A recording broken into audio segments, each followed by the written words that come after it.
आवाज अड्डा में आज हम बात कर रहे हैं कि कोरोना की बुरी मार है और अब देश में कोरोना पॉजिटिव की संख्या 1 लाख के पार है। इस सिचुएशन से निपटेंगे कैसे? गलतियां कहां हो रही हैं? समन्वय में कमी कहां है? दिक्कतें क्या हैं? क्या हमारी आबादी इसकी बहुत बड़ी दिक्कत है? क्या हमारी राजनीतिक इच्छा शक्ति में कमी है? क्या केंद्र और राज्य सरकारों के बीच समन्वय की कमी है? हमारे संसाधन कम है? आखिर दिक्कत क्या है? तो इस चर्चा को फिर से आगे बढ़ाते हैं। डॉक्टर ठक्कर के पास में जाऊंगा। डॉक्टर ठक्कर, जिस तरह का हमारा देश है और जिस तरह की हमारी पूरी राजनीतिक और सामाजिक व्यवस्था और जितनी बड़ी हमारी आबादी है, उसका नंबर हमें नहीं भूलना चाहिए। 135 करोड़ से ज्यादा का ये फिगर है। क्या चैलेंज है हमारे लिए? क्या हमारे जैसे देश को, जो एक डेमोक्रेटिक सेटअप में चलता है, जो आर्थिक रूप से एक मिडिल क्लास देश रहेगा, अगर पूरी तरीके से वो एक डेवलप कंट्री नहीं है, संसाधन यहां सीमित ही रहेंगे, ऐसा नहीं कि पैसे की इफराद है, और इतनी बड़ी आबादी, हमारे लिए इस बीमारी से मुकाबला करना कितना कठिन और कितना आसान है हकीकत में, प्रैक्टिकल में? प्रैक्टिकली स्पीकिंग, जब लॉकडाउन करते हैं तो वो लॉकडाउन तन मन धन से होना चाहिए, स्ट्रिक्ट डिसिप्लिन होना चाहिए। जैसे हम एक पीई किट पहन के जब जाते हैं तो कोई सिग्नल नहीं रहता है कि आप मिस्टेक करें। आपको कैप, मास्क, गाउन, ग्लव्स सब कुछ पहनना। एक जगह पे आप चूक जाएंगे तो आप फंस जाएंगे। तो ये लॉकडाउन जैसे केरला में हमने देखा, स्ट्रिक्टली किया लॉकडाउन, जैसे यूरोप में किया, स्ट्रिक्टली किया लॉकडाउन। जहां डेमोक्रेटिक सेटअप भले हो, मगर आपको long arm of the law, थोड़ा पुलिसिंग, थोड़ा पेट्रोलिंग करना चाहिए। हमने कई बार देखा कि लॉकडाउन में काफ़ी ब्रेक्स हुए और फिर आप लॉकडाउन एक्सटेंड करते आएंगे। मुझे तो ये डर माइग्रेंट का जो आप बात करते हैं, मैं तो डॉक्टर हूँ, सोशियो पॉलिटिकल एक्सपर्ट नहीं हूँ, मगर जब आप इकोनॉमी जब भी खोलेंगे तो वो जो रिवर्स माइग्रेशन होगा तभी भी यही प्रॉब्लम होगा। इंडस्ट्रीज 2-3 महीने में चालू होगी, तब तक आप लोग सब वापस आएंगे माइग्रेंट्स, तो एक सेकेंड वेव आ सकता है। क्योंकि यहाँ कोई वैक्सीन को तो दिखता नहीं है हमें कोई इतने जल्दी आने वाला। तो जो भी निर्णय लिया जाए, जैसे हम ट्रीटमेंट भी स्ट्रिक्टली फॉलो करते हैं, हम ऑक्सीजन देते हैं तो उसमें लीक नहीं होना चाहिए, नहीं तो पेशेंट को बराबर ऑक्सीजन पहुंचता नहीं है। तो कहीं भी social distancing, lockdown, breakdown, lodge में तो बहुत स्ट्रिक्ट होना चाहिए।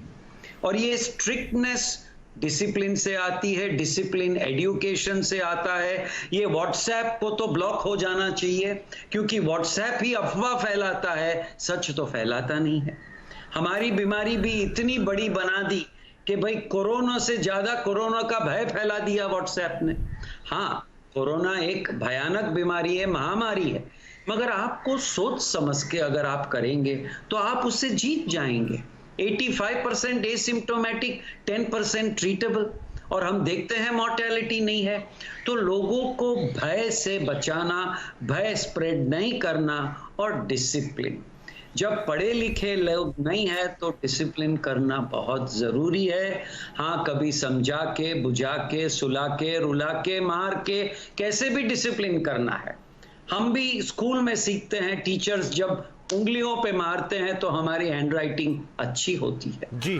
तो कुछ तो इस प्रकार, तो आप कह रहे हैं डिसिप्लिन सबसे इंपॉर्टेंट होगा। पीके जैन साहब, क्या इस तरह का डिसिप्लिन भारत में लाना आसान है, जहां पर हम देखते हैं कि एक बहुत बड़ी तादाद हमारी प्रवासी मजदूरों की है, बहुत बड़ी तादाद ऐसे लोगों की है जिनका घर बार वो छोड़कर कहीं शहरों में है, कहीं और काम करने गए हैं, और अगर मैं सोसाइटी की बात करूं तो बहुत अलग अलग लेवल है जहां पर लोगों की समझ के दायरे बहुत अलग अलग हैं। देखिए, डिसिप्लिन पूरी सोसाइटी को करना इम्पॉसिबल है। ये अपनी तरफ से आज आपने बहुत सारी वीडियोस देखी, आपके माध्यम से भी बहुत सारे लोगों को बहुत सारे चित्र प्रस्तुत किए गए कि पुलिस किस तरह से सख्ती कर रही है, बार बार मैसेजेस दिए जा रहे हैं। अब ये नहीं आप कह सकते कि लोग एजुकेट नहीं हुए। हर व्यक्ति को मालूम है कि सोशल डिस्टेंसिंग होनी चाहिए, हर व्यक्ति को मालूम है कि बाहर नहीं निकलना चाहिए, लेकिन हर व्यक्ति की अपनी अपनी मजबूरियाँ हैं। कुछ लोगों की मजबूरी है कि उनके पास में रिसोर्सेज नहीं है, कुछ लोगों की मजबूरी है कि उनको सामान खरीदने के लिए बाहर जाना पड़ता है। एक एरिया में 40-50 हजार घर हुए और अगर लॉकडाउन खुला 2-3 घंटे के लिए तो 4-5 हजार लोग स्वाभाविक रोड पे आ जाते हैं। इसलिए ये कहना बड़ा मुश्किल है कि लोग नियमों का पालन भी नहीं करते। स्लम्स का आपको मालूम है कि क्योंकि सोशल डिस्टेंसिंग हो ही नहीं सकती, इसलिए ये अभी हमारे को देखना है कि ये करंट सिचुएशन में, अब ब्लेम करना तो बहुत इजी है, आप प्रशासन को कर दीजिए, पॉलिटिशियंस को कर दीजिए, सरकारों को कर दीजिए, लोगों को कर दीजिए, लेकिन आज की तारीख में प्रैक्टिकली होना क्या चाहिए? प्रैक्टिकली ये होना चाहिए कि लोगों के पास में राशन पहुंचने की सुविधा जो है वो एकदम स्वाभाविक और सरल तरीके से होनी चाहिए, ताकि लोगों को बहुत ज्यादा इसके लिए दिक्कत का सामना ना करना पड़े। लोगों के पास में जो प्रधानमंत्री जी ने शुरू किया एक इनिशिएटिव की जनधन अकाउंट के माध्यम से उनको पैसे दिए गए, वो शायद उनको आंकड़ा थोड़ा बढ़ा देना चाहिए। बहुत सारे लोगों को सैलरी नहीं मिलेगी, उनको कैश दे देना चाहिए। बहुत सारे इकोनॉमिस्ट का ये व्यू है कि करेंसी छाप के भी अगर लोगों को देनी पड़े तो भी लोगों के अकाउंट में पैसे जाने चाहिए, ताकि अर्थव्यवस्था वापस अपने स्वरूप पे आ सके। अब तीसरी बात यह है कि अब लॉकडाउन तो ओपन करना ही पड़ेगा। आप कितने दिन लॉकडाउन की सिचुएशन में रहेंगे? 2 महीने, 6 महीने, साल भर पूरी इकोनॉमी ठप हो जाएगी।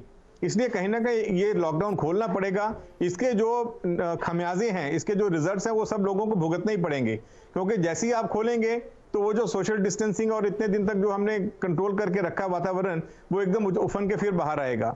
इसलिए अभी हमारी मेडिकल फैसिलिटीज हैं, हमारी टेस्टिंग फैसिलिटीज हैं, 2 महीने का टाइम हो गया सरकारों के पास। अगर ये चीजें रैंप अप नहीं हुई, इन चीजों की व्यवस्था नहीं की गई, तो फिर तो सरकार कहीं ना कहीं फेल हो ही जाएगी। लेकिन अब टाइम आ गया है कि इकोनॉमी को खोल दिया जाए। एक वायरस है, लोगों को होगा, ठीक हो जाएगा। अभी डॉक्टर साहब ने बताया कि 90% लोग वैसे ही ठीक हो जाते हैं, 10% लोगों का ट्रीटमेंट करना पड़ेगा, उसकी व्यवस्था धीरे धीरे हो जाएगी, हो रही है अपनी जगह पे। इसलिए अब इकोनॉमी को खोलना चाहिए। ये लोगों के ऊपर जो आप एक कवर लगा के बैठे हुए हैं, वो एकदम खोलेंगे तो उसके बहुत भयानक परिणाम आएंगे। उसको धीरे धीरे करके खोल देना चाहिए। लोगों को बता देना चाहिए कि हमारा रोड मैप क्या है, अगले 7 दिन में, 15 दिन में, 30 दिन में हम लोग क्या करने वाले हैं। ये अगर सरकार की तरफ से एक बार क्लियर हो गया तो ये माइग्रेशन भी रुक जाएगा। ये अगर सरकार की तरफ से क्लियर हो गया कि हम लोग खाने की व्यवस्था या राशन की व्यवस्था कैसे कर रहे हैं, लेकिन ये चीजें लोगों तक पहुंचनी चाहिए। प्रॉब्लम ऐसी है कि सोशल मीडिया का वापर, सोशल मीडिया का यूज जो सरकार की तरफ से होना चाहिए वो होता नहीं है, लोगों तक मैसेज पहुंचते नहीं और ऑथेंटिक मैसेज नहीं पहुंचते। अफवाहें जरूरत से ज्यादा फैल जाती हैं, जिसकी वजह से लॉ एंड ऑर्डर सिचुएशन भी खड़ी होती है और बाकी की जो दिक्कतें हैं वो सामने आती हैं। सवाल लेते हैं प्रेम शुक्ला साहब।